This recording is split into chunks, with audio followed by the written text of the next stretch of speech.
No, na današnji seji smo zaslišali samo eno pričo, druga se je opravičila, zaslišana bo naslednji teden, to je 22.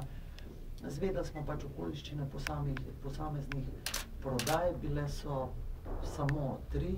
Priča, ki se je opravičila, ima dosti več firm oziroma deležev v firm. Bodo pa pač dejstva, ki smo jih danes vedeli, upoštevana pri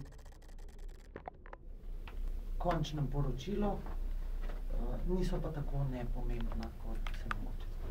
To bi bilo vse. Še kakšno vprašanje? A lahko razkrijete, katere 3 prodaje ste?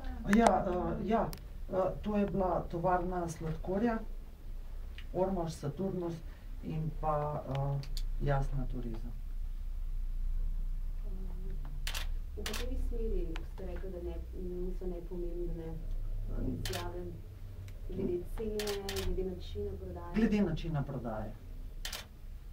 Je pa treba pač dogodke in sama dejstva umeščati v čas, ko so prodaje potekale, ne.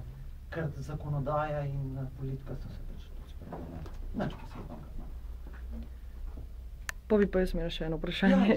Glede na to, da ste raziskovali te nepravilnosti pri prodaji deležev, Kada Soda, poznate dobro primer, pa me zanima, kako bi vi primerjali nepravilnosti vlade v času LDS-a in zdajšnje vlade?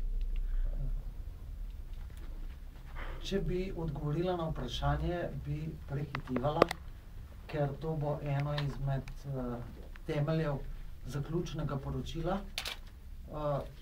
Poročilo se pa pač sprejema za večino glasov članov komisije, tako da pač ne bi mogla.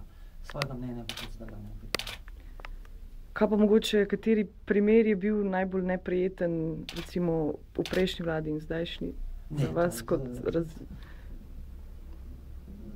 Preiskava še ni zaključena in pač težko govorim pred zaključkom preiskave, ker moramo pač še nekaj primerov tudi obdelati. Ja, gospod Prijatelj je na tisti odprti seji nekako posredno priznal nek, bom rekla, poskus vplivanja na prodaje. A ste danes v tej smeri kaj ugotovili pri današnjem zaslišanju? Neprijeten položaj me postavljate, ker pač vse je bila zaprta za javnost in upam pa, da bo sodišče čim prej odločilo v zadevi, ali je stopnja zaupnosti še potrebna ali ne. To je vse.